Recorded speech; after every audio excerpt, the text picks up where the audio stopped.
Good morning everyone. আশা করছি তোমরা সকলে খুব ভালো আছো আর আমরাও খুব ভালো আছি। তবে আমাদের আশেপাশে যা চলছে সেসব নিয়ে ভালো থাকার কথা নয়, কিন্তু জীবন চালানোর জন্য ভালো অবশ্যই থাকতে হবে।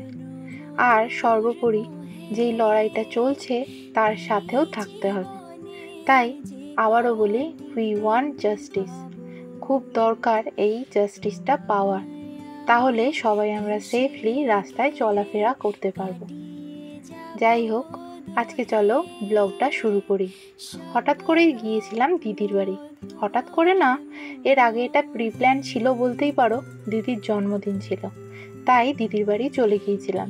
আর এই ভিডিওটা অনেক দিন আগেকার, তোমাদের সাথে শেয়ার করে ওটা হয়নি, তাই চলো আজকেই শেয়ার করা। দিনটা ছিল রবিবার, আর রবিবার মানে তোমরা তো জানোই আমার প্রচুর কম্পিউটার শেখানো থাকে। তার উপরে আবার মন্দিরে পুজো, যেটা এখন অলরেডি হয়ে গেছে। যেহেতু আমি একটু দেরিতে ভিডিওটা আপলোড করছি, তাই তোমাদের প্রথম থেকেই বলি। মন্দিরে সকালবেলায় চলে গিয়েছিলাম বাপির সাথে। মন্দিরে একটু গোছ গাছ করাচ্ছিল, মানে ওই সারা বছরে তো একবারই রং হয়, মানে মন্দিরটা বড় বাবার উৎসবের দিনের আগে রং হয়ে যায়। বড় বাবাকেও নতুন করে রং করা হয়, তাই মন্দিরে যেসব জিনিসপত্র ছিল সেই সবগুলো পরিষ্কার করতে গিয়েছিলাম। আর ওই যে চাঁদোয়াটা দেখতে পাচ্ছ, ওটাকে খুলে নিয়ে যাওয়া হবে বাড়িতে। ওটা আবার কেচে টেচে নিয়ে এসে আবারও যেরাম আছে সেরামভাবে ওটাকে লাগিয়ে দেওয়া হবে। এবার বাপি এখন ওদিকে গোছাচ্ছে, আর অলরেডি আমার এদিকে কিছু জিনিস গোছানো হয়ে গেছে। বাপির পুজোটা হয়ে গেলে আমিও বাপির সাথে হাত লাগাবো। ইতিমধ্যে দেখতে পাচ্ছ বড় বাবাকে আর মা কালীকে চাপা দেয়া হয়েছে, কারণ ঘরটর তুলে নিয়ে এই সব বস্তার ভিতরে ঢুকিয়ে দেওয়া হয়েছে। এইগুলো পুজোর আগের দিন আবার নতুন করে পাতা হবে। যেহেতু মন্দিরে রং হবে, ঠাকুরের গায়ে রং পড়ে গেলে আবার মুশকিল। এদিকে সব গোছানো টোছানো কমপ্লিট করে নিয়ে আমি বাপির সাথে বেরিয়ে পড়লাম, যেহেতু আজকে যেতে হবে দিদির বাড়ি। আর বাড়ি ফিরে দেখি মা করছে তালের বড়া। মায়েরা হয়তো এরকমই হয়, শুধু মায়েরা না, বাবারাও এরকমই হয়, আমাদের জন্য এত করে। কার কি ভাল লাগে না লাগে মা বাবারা না বলতেই জেনে যায়। কি রে, তুই মায়ের রান্নাঘরের সামনে বসে মাকে পাহারা দিচ্ছিস? শোনো শোনো শোনো, মিষ্টি ছেলে, মিষ্টি ছেলে। ওলে বাবা রে, ওলে বাবা। হাত দে, প্রতিজ্ঞা কর তুই বদমাইশি করবি না। দে। মন্দির থেকে এসে একটু খাওয়া দাওয়া করে নিয়ে চলে এসেছিলাম ইনস্টিটিউটে। কি বলতো, কম্পিউটার শেখানোটা যদি কামাই হয়ে যায়, এটা তো একদিন শেখায়, আবার এটাকে আমার এক্সট্রা দিন ধরে করিয়ে দিতে হয়। ইনস্টিটিউটে না, যেগুলো আমার পার্সোনাল শেখানোর থাকে সেগুলোতেই করতে হয়। যাই হোক, আবারও বাড়ি ফিরে সমস্ত কাজ কমপ্লিট করে বেরিয়ে পড়লাম দিদির বাড়ি যাওয়ার উদ্দেশ্যে।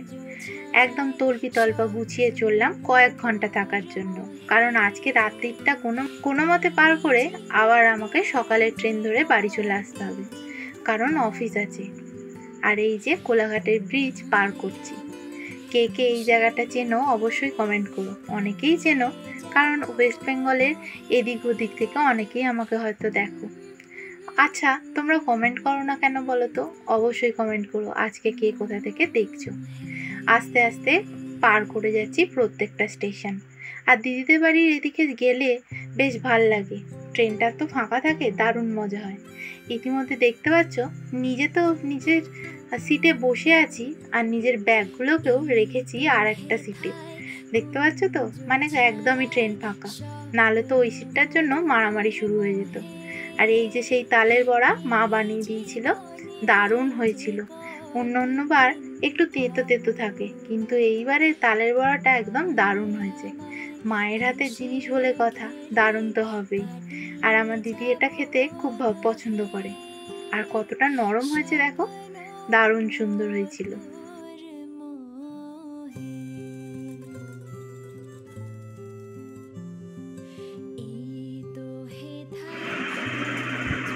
ঠিক কর মুখটা, দেখ তোর মুখটা কত সুন্দর লাগছে, দেখেছিস? আবার চোখগুলো নিয়ে অমন করে, অম করতে নেই। কি সুন্দর মুখটা লাগছে রে।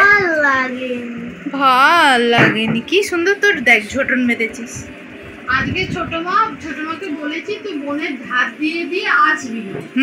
রাস্তার ধার দিয়ে দিয়ে আসবি, জানো কি করবে দাদার পিছন থেকে তো গাড়ি ঘোড়া চলে এসে। হ্যাঁ, তুই একা কোথায় যাস? ওহো, আমি ওখানে ওকে আনতে যাচ্ছি আর ও আসছে আর কি। ও তো তুই আনতে গেছিলি? হ্যাঁ। তারপরে তুমি তো জানো না ওই ওখানে ওই যে মাস্টার কি বলে, দিদি রান্না করেছিল ফ্রাইড রাইস আর চিলি চিকেন, আমাদের পছন্দের, দারুণ সুন্দর হয়েছিল। আর সাথে ছিল টক দই।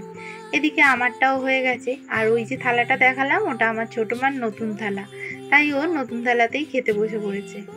এই যে খাওয়া দাওয়া শেষ করে রাত পোহাতে না পোহাতেই আবার বেরিয়ে পড়লাম বাড়ি আসার উদ্দেশ্যে, কারণ আজ আছে অফিস। এখান থেকে আমি ডাইরেক্ট অফিস চলে যাব, মানে হাওড়া যাব, ওখান থেকে ডাইরেক্ট অফিস চলে যাব। কেননা আর বাড়ি গেলে আমার আবার দেরি হয়ে যাবে। আর আমি আজকের দিনটা কামাই করতে চাইছি না, কারণ সেদিনটা ছিল সোমবার, আর সেই সপ্তাহতেই শনিবার আমার কামাই করার ছিল, কারণ মন্দিরে পুজো ছিল। বাপির সাথে সাথে সারাটা দিন থাকতে হবে। সেই ভিডিওটাও খুব তাড়াতাড়ি আসবে, চিন্তা করো না। আর দিদিদের ওখানে সকালে স্টেশনটা এত অপরূপ লাগে, আর সকালে সমস্ত লোকজনের আনাগোনাও দেখা যায়, বেশ ভাল লাগে। তারপরে আবার বাড়ি ফেরার সময় জানলার ধারের সিটটাতে বসে পড়লাম, আর ধীরে ধীরে এবার বাড়ি যাচ্ছি। আর আমাদের যদি আজকে নতুন কেউ দেখে থাকো, প্লিজ চ্যানেলটাকে লাইক করো, কমেন্ট করো, শেয়ার করো, আর মোস্ট ইম্পর্টেন্টলি আমাদের পাশে থেকো। আর আমার পাশে থাকার থেকেও বড় কথা, আমরা যে লড়াইটায় নেমেছি সবাই যেন আমরা এক হয়ে লড়তে পারি, এইটাই আমরা প্রতিজ্ঞা করি। যে যেখান থেকেই দেখছো প্লিজ কমেন্ট না করো, সাবস্ক্রাইব না করো, কিচ্ছু করতে হবে না, শুধুমাত্র জাস্টিসটার জন্য আমরা চলো লড়াই করি। এইসবগুলো তো থাকবেই। আমি জানি আমি অনেক ছোট ক্রিয়েটার, কিছুই হয়তো এখনো পর্যন্ত করে উঠতে পারিনি, কিন্তু অভয়ের জন্য আমরা সবাই আছি। We want justice, we want justice, we want justice. সবাই মিলে চলো এই একটাই সুরে কথা বলি। আবার দেখা হচ্ছে নতুন কোনো ব্লগে। ভুল ত্রুটি করলে ক্ষমা করে দিও। আর সবাই চলো একসাথে জোট বাঁধি, কোনো রঙের হয়ে নয়, নিজেদের হয়ে, নারী পুরুষ নির্বিশেষে সবার হয়ে লড়াই করতে হবে। আবার দেখা হচ্ছে নতুন কোনো ব্লগে। আজ তবে চলি, টাটা।